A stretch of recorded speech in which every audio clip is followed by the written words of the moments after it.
اس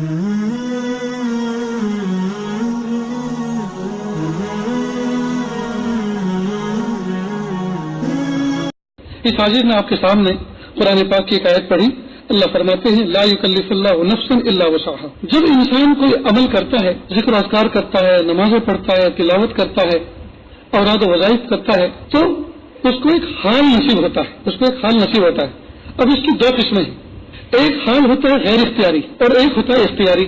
مثال کے طور پر جب کثرت سے اس نے تلاوت کی، نمازیں پڑھی وقت پر صف اول کے ساتھ، اور پاکیزہ صاف ستھرا رہا، روزے رکھے، تسبیحات پڑھی، ذکر و اذکار کیا، اب اس کو اللہ تعالیٰ ایک کیفیت عطا فرماتے ہیں کہ جب اللہ کا نام آتا ہے تو آنکھوں میں آنسو سج جاتے ہیں، دل بھر آتا ہے. حضور پاک صلی اللہ علیہ وسلم کا نام آتا ہے تو دل کھٹکھٹا جاتا ہے. جی، تو یہ حال اس کو ملا، لیکن یہ غیر اختیاری ہے. یہ بندے کے اختیار سے باہر کی چیز ہے.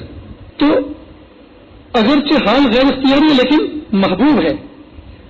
لیکن اگر یہ کیفیت نہ ملے، زندگی بھر اللہ کا نام سن کر آنکھوں میں آنسو نہیں آئے، زندگی بھر درود شریف پڑھا لیکن حضور کی محبت میں کبھی دل بھی کھڑکھڑایا، قیامت کے دن کبھی بھی یہ سوال نہیں پوچھا جائے گا کہ ہمارا نام سن کے روئے کیوں نہیں، کہ میرے محبوب کا نام سن کے آپ کا دل لرزا کیوں نہیں.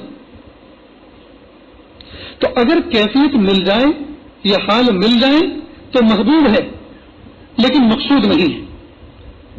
محبوب ضرور ہے، مقصود نہیں. یہ بہت اہم گفتگو ہے دوستو، اس کو توجہ سے سنیں اور اس کو سمجھنے کی کوشش کریں. زندگی بھر اگر کسی آدمی کو یہ حال نصیب نہیں ہوا، اگرچہ وہ نمازیں پڑھ رہا تھا، تلاوت کر رہا تھا، ذکر و اذکار کر رہا تھا، روزے رکھ رہا تھا، حج عمرے کر رہا تھا، جی، لیکن یہ کیفیت اس کو نہیں ملی کہ جب اللہ کا نام سنے، جب محبوب صلی اللہ علیہ وسلم کا نام سنے کہ آنکھوں میں آنسو آ جائیں اور دل میں دل بھر آئے. یہ کیفیت نصیب نہیں ہو. لیکن پابندی کے ساتھ، اہتمام کے ساتھ وہ شریعت کا جو ضابطہ ہے، جی، سنت کے مطابق وہ کام عمل کرتا رہا، کبھی بھی اس سے سوال نہیں کیا جائے گا یہ حال تمہیں کیوں نہیں ملا، یہ کیفیت تم نے کیوں اپنے اوپر طاری نہیں کی. کیونکہ یہ حال من جانب اللہ ملتا ہے، اللہ کی طرف سے، اور یہ غیر اختیاری ہے. اللہ پاک نے اس کا مطالبہ نہیں کیا. تو اگرچہ یہ حال محبوب ضرور ہے لیکن مقصود نہیں.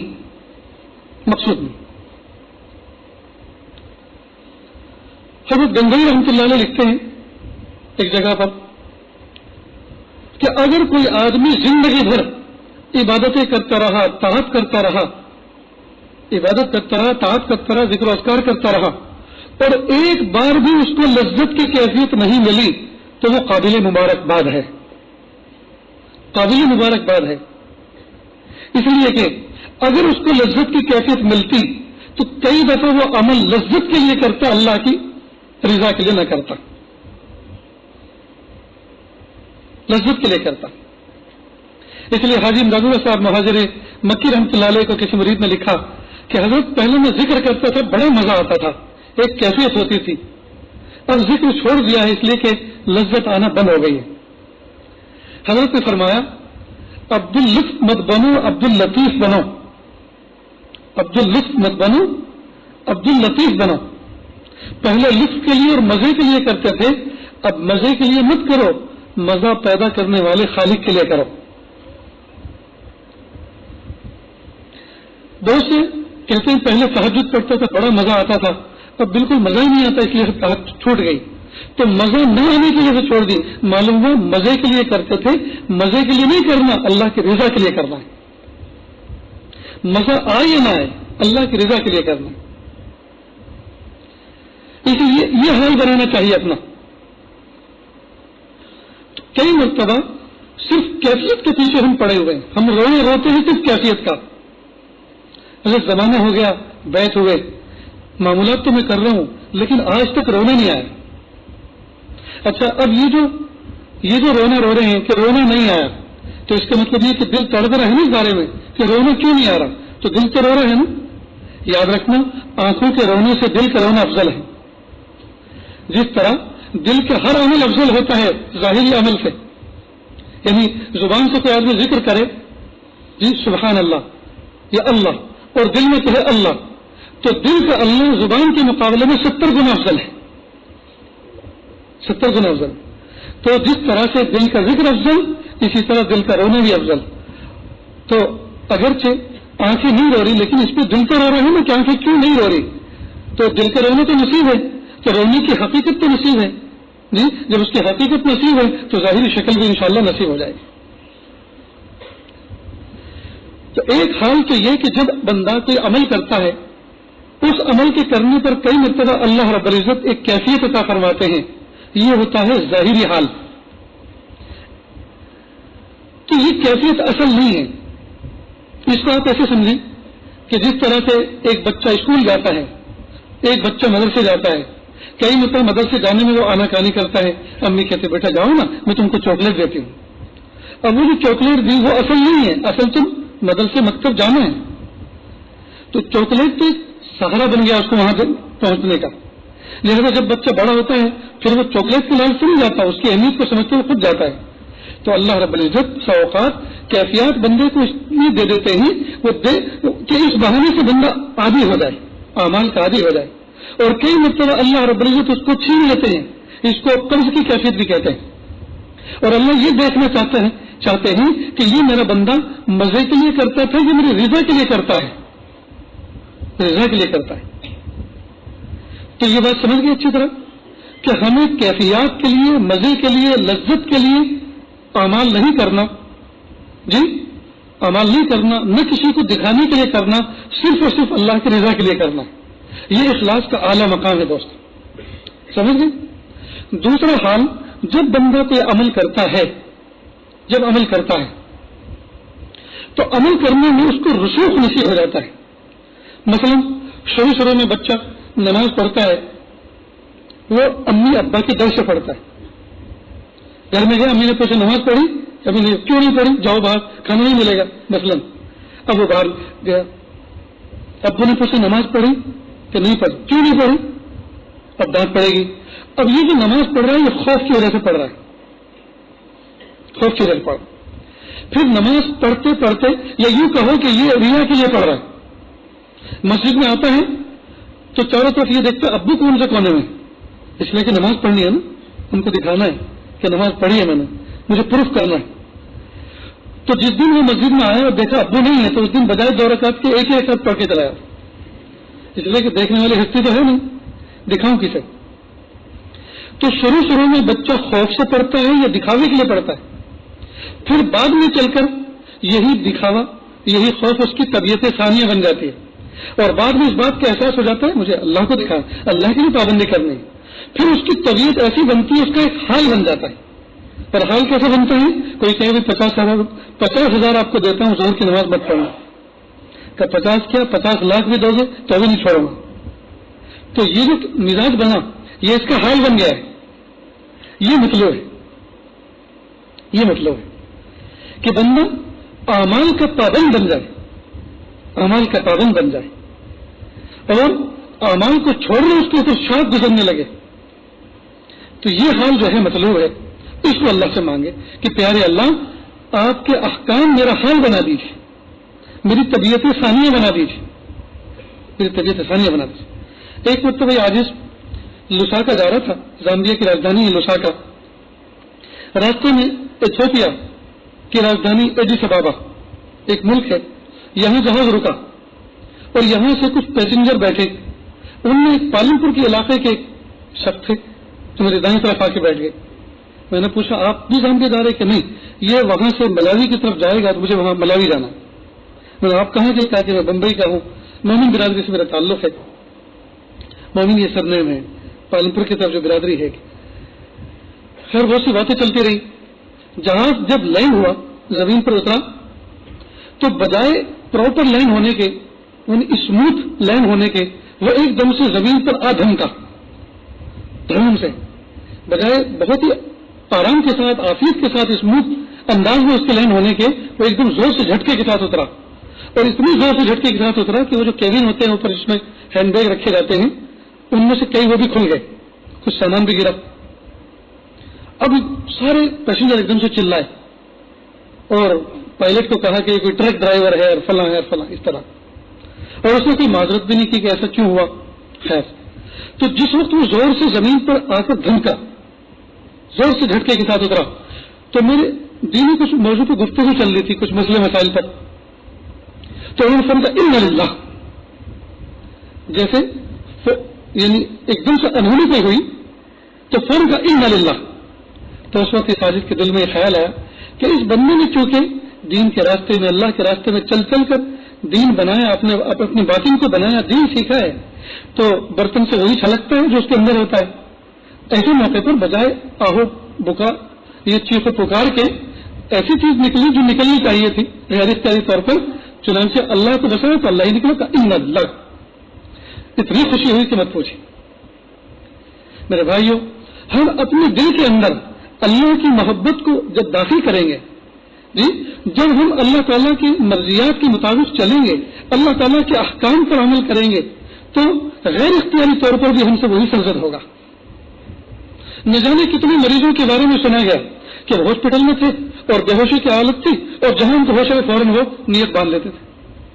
تو چونکہ نماز پڑھنا، نفلیں پڑھنا طبیعت ثانیہ بن چکی تھی، اس لیے جب جب ہوش آیا فوراً خیال ہے میری نماز قضا ہو رہی، مجھے نماز پڑھاؤ، جی، نیت باندھتے ہیں. تو چونکہ ان کا حال بن چکا تھا. تو یہ چیز مطلب ہے کہ ہم اللہ تعالیٰ کے اوامر کو، اللہ تعالیٰ کے احکام کو طبیعت ثانیہ بنا لیں، اور یہ احکام ہمارے اندر رسوخ کے ساتھ جم جائیں، یہ راسخ ہو جائیں، ان کے اندر ان اعمال میں رسوخ پیدا ہو جائے. تو یہ چیز یہ مطلوب ہے. تو اس کے لیے کوشش کرنی چاہیے. لیکن ہمارا تو معاملہ ہی عجیب ہے. ہر 2-4 مہینے تسبیحات پڑھنے والا شخص کو کیفیت تو ملی نہیں. اور کئی میں تو معلوم ہے کیا کہتے ہیں، کسی دوسرے شیخ کے پاس جا کے کہتے ہیں وہ میں ان سے بیعت ہوں لیکن کچھ نفع نہیں ہو رہا، اور نفع کے مقابلے میں اس کو سامنے تصور کرتا ہے. نفع کا مطلب یہ کہ میں نماز پڑھتا ہوں لیکن مزہ نہیں آتا، ذکر کرتا ہوں اس میں مزہ نہیں آتا، جی. تو اس کا مطلب یہ کہ وہ نفع اس بات کو سمجھا ہے کہ جب وہ ذکر کرے تو وہ زمین سے آسمان تک ذرا اڑنا شروع کرے، چھلانگیں مارنا شروع کرے، اس پر ایسا حال طاری ہو کہ ساری مسجد تماشا دیکھے، اس کے منہ میں پانی ڈالے، جی. وہ اس کو شاید کیفیت سمجھ رہا ہے، اس کو نفع سمجھ رہا ہے کہ اس کو اڑنا نصیب نہیں ہوا ابھی، ابھی اس کو تڑپنا نصیب نہیں ہوا. شیخ عبد القادر جیلانی رحمۃ اللہ علیہ کے پاس ایک شخص بیعت ہونے کے لیے آیا اور آ کر کہنے لگا کہ حضرت وہ مجھے آپ سے بیعت ہونا تھا، لیکن بیعت ہونے کا ارادہ تو میں نے کینسل کر دیا، اس لیے کہ میں دیکھ رہا ہوں کہ چاروں طرف دنیا بکھ رہی ہے، بہت بڑے تاجر تھے، بہت بڑی تجارت بھی تھی، تاجر تھے. البتہ ایک بات کا جواب دے دو، اس کو میں سمجھ کے چلا جاؤں، ورنہ میرے دل میں ہمیشہ چپتا رہے گا، اس کا کوئی دوسرا آدمی جواب دے گا نہیں، وہ آپ ہی دے سکتے ہیں. کہ وہ کیا کہ ایک مرتبہ آپ قرآن پاک کی تلاوت فرما رہے تھے تو ایک شخص آیا گھبرایا ہوا اور آ کر کہا کہ وہ جو مال بردار جہاز آ رہا تھا وہ پانی میں غرق ہو گیا. تو آپ نے تھوڑا توقف کیا اور اس کے بعد کہا الحمدللہ، اور اس کے بعد کچھ گھنٹوں کے بعد پھر خبر آئی اور مارے خوشی کے دوڑتا ہے کہ حضرت وہ جو ہم نے سوچا تھا کہ غرق ہو گیا، طوفان میں گر گیا تھا، چاروں طرف موجیں اٹھی ہوئی تھی اس لیے نظر نہیں آ رہا تھا دور سے، لیکن وہ تو بعافیت کنارے پہ لگ گیا، بچ گیا. پھر آپ نے کچھ توقف کیا اور پھر کہا الحمدللہ. تو آپ کی زندگی میں یہ عمل میں نے جو ہے خلاف سنت پایا، وہ یہ کہ جس وقت نقصان کی خبر ملی تو اس وقت تو آپ کو انا للہ و انا الیہ راجعون پڑھنا چاہیے تھا، اور جب آپ کو خوشخبری ملی، نقصان نہ ہونے کی خوشخبری ملی، جہاز کے سلامت کنارے لگ جانے کی خوشخبری ملی، تو اس وقت آپ کو الحمدللہ بے شک کہنا چاہیے تھا جو آپ نے کہا. تو آپ نے انا للہ اس موقع پر، نقصان کے موقع پہ کیوں نہیں کہا؟ تو سنت تو یہ ہونا چاہیے تھا. حضرت نے فرمایا کہ جب نقصان کی خبر مجھے ملی تو میں نے اپنے دل میں غور کیا اور میں نے دیکھا کہ اس نقصان سے دل بے چین ہوا. نقصان ہونا یہ اللہ کا فیصلہ ہوا میرے حق میں، تو اللہ کے فیصلے پر یہ گھبرایا، پریشان ہوا، یہ اللہ کے فیصلے پر راضی ہوا. تو میں نے دیکھا کہ میرا دل اللہ کے فیصلے پر ایک دم مطمئن تھا، راضی تھا. اس کیفیت پر میں نے کہا الحمدللہ. اور جب خوشخبری ملی مال کے ملنے کی، جہاز کے بچنے کی خوشخبری ملی، تو میں نے دیکھا کہ یہ مارے خوشی کے اللہ سے غافل تو نہیں ہو گیا، یہ دل اللہ کی طرف سے غافل تو نہیں ہو گیا مارے خوشی کے، لیکن میں نے دیکھا کہ بالکل مطمئن ہے اور ذات حق کی طرف متوجہ ہے. تو اس کیفیت پر میں نے کہا الحمدللہ. اب یہ بتاؤ اس کے علاوہ میری زندگی میں آپ نے کوئی خلاف سنت عمل دیکھا؟ کہ کوئی نہیں دیکھا. تو کیا اس سے بڑی بھی کوئی کرامت ہے؟ وہ اصل میں یہ کہہ رہا تھا کہ میں نے کوئی کرامت آپ کے اندر نہیں دیکھی، اس لیے میں آپ سے بیعت نہیں ہونا چاہ رہا، بیعت کسی اور سے ہوں گا. تو کیا اس سے بڑے بھی کوئی کرامت ہے کہ جتنے دن آپ رہے ایک عمل بھی آپ نے میری سنت کے خلاف نہیں دیکھا؟ میں نے اس بات کو کوشش کی ہے کہ اللہ تعالیٰ میری زندگی کو حضور پاک صلی اللہ علیہ وسلم کے اسوہ اور قدوہ اور نمونے کے مطابق بنائے. تو میرے بھائیوں، اس بات کو اچھی طرح سے سمجھ لیں کہ جو کیفیات اللہ پاک، جو لذات اللہ پاک اعمال پر دیتے ہیں، یہ جو ہے یہ عمل کا جز نہیں ہے. یہ اللہ رب العزت بندے کو انعام کے طور پہ دے دیتے ہیں. یہ مقصود نہیں ہے، محمود ضرور ہے. یہ چیزیں مقصود نہیں ہے، مطلوب نہیں ہے، محمود ضرور. مل جائے تو سبحان اللہ، مل جائے تو مزہ آ گیا، اور نہ ملے تو کوئی نقصان نہیں، کوئی حرج نہیں. اس لیے کہ اصل تو عمل ہے، اور عمل کی اللہ تعالیٰ توفیق دے رکھی ہے. لہذا یہ سوال آئندہ نہیں ہونا چاہیے کہ ہماری کیفیات نہیں بن پا رہی. کیفیت کے پیچھے بالکل نہ رہیں، لذات کے پیچھے بالکل نہ رہیں. بس یہ کہ پیارے اللہ جس موقع پر جو عمل آپ کو پسند ہے اس موقع پر اس عمل کو احسن طریقے سے کرنے کی توفیق عطا فرمائیے. پھر سمجھ لیں اچھی طرح، پیارے اللہ جس موقع پر جو عمل آپ کو پسند ہے اس موقع پر اس عمل کو احسن طریقے سے کرنے کی توفیق عطا فرمائیے. اور احسن طریقہ کیا ہے؟ اس عمل کا اگر سنت طریقہ مل جائے وہ احسن طریقہ ہے. اور ہم یہ دعا اپنے دوسرے جو دین سے ہٹ کر دوسری کامیں ہیں جو ہماری دنیا سے اور انتظام سے متعلق ہیں ان میں بھی اس دعا کا اہتمام کریں. مثال کے طور پر کسی ادارے میں خدمت انجام دیتے ہیں، محتوم صاحب کی طرف سے کوئی ذمہ داری آئی، کوئی جلسہ ہے، کوئی انتظامی امور ہے جی کہ فلاں آپ کو یہ کام کرنا ہے، تو آپ اللہ سے یہی دعا مانگیں. ہم اللہ سے یہی دعا مانگیں، پیارے اللہ ہمارے بڑوں نے ہم پر اعتماد کر کے اس کام کو ہمارے لائق سمجھ کر ہمیں ہمارے حوالے کیا کہ اللہ اس کام کے انجام دینے کا احسن طریقہ عطا فرما دیجیے، احسن طریقہ عطا. تو اللہ سے اس طرح سے مانگے تو کریں گے دعا انشاءاللہ. تو اس مضمون کو اچھی طرح سے سمجھ لیں کہ اللہ تعالیٰ نے جس موقع پر جس عمل کی توفیق دے دی اس عمل کو دل و جان سے کر ڈالے. اس کا جو طریقہ ہے سنت طریقے کے مطابق اطمینان، ہدوء اور سکون کے ساتھ، سکینے کے ساتھ اس کام کو انجام دے دیں. اب اس میں مزہ آئے یا نہ آئے، اس میں مزہ آئے یا نہ آئے، اس کے چکر میں بالکل نہ رہیں. بس اللہ پاک نے عمل کی توفیق دے دی، بہت بڑی بات ہو. حضرت شاہ ولی اللہ صاحب الہ آبادی رحمۃ اللہ علیہ نے ایک جگہ فرمایا کہ بہت سے لوگ دعا مانگتے مانگتے مایوس سے ہو جاتے ہیں.